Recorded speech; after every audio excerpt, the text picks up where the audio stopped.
Delta force কিভাবে Nicolas মাদুরোকে গ্রেপ্তার করল? অপারেশনটি শুরু হয়েছিল অভিযানের কয়েক মাস আগেই। সিআইএ কর্মকর্তারা টানা 4 মাস ভেনেজুয়েলায় গোপনে অবস্থান করে স্টেলথ ড্রোন দিয়ে মাদুরোকে ট্র্যাক করছিলেন। তারা তার প্রতিদিনের রুটিন, কোথায় ঘুমায়, কিভাবে যাতায়াত করে সব জানছিলেন।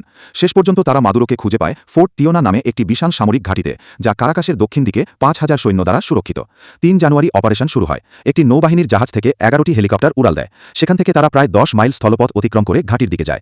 এবার আসল কৌশল। কয়েক সপ্তাহ আগে মার্কিন সাইবার কমান্ড ভেনেজুয়েলার বিদ্যুৎ ব্যবস্থায় ম্যালওয়্যার বসিয়ে দিয়েছিল। অভিযান শুরু হওয়ার সাথে সাথে তারা পুরো ঘাঁটির বিদ্যুৎ বন্ধ করে দেয়। পুরো ঘাঁটি অন্ধকারে ডুবে যায়। কোনো আলো নেই, কোনো যোগাযোগ নেই। একদম সম্পূর্ণ বিশৃঙ্খলা। ডেল্টা অপারেটররা গুলির মধ্যেই মাটিতে নামে। মাদুরো তখন একটি প্যানিক রুমে লুকিয়েছিল, যেখানে মোটা ইস্পাতের দরজা লাগানো ছিল।